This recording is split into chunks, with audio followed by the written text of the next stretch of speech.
এক আপোষহীন নেত্রী দেশনেত্রী বেগম খালেদা জিয়া বিএনপির চেয়ারপারসন আজকে ৩০শে ডিসেম্বর ভোর ৬টায় এবার কেয়ার হসপিটালে চিকিৎসারত অবস্থায় ইন্তেকাল করেছেন। ইন্না লিল্লাহি ওয়া ইন্না ইলাইহি রাজিউন।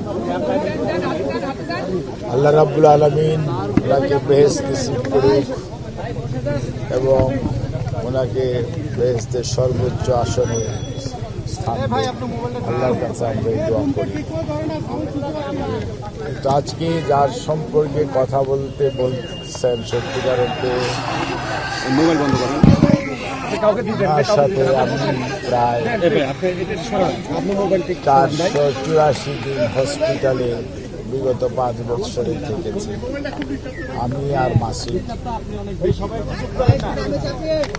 এবং উনি বাংলাদেশ জাতীয়তাবাদী দলের চেয়ারপারসন, উনি একজন সন্তানের মা, উনি একজন পরিবারের প্রধান, উনি দেশের সাবেক 3বারের প্রধানমন্ত্রী, সর্বোপরি উনি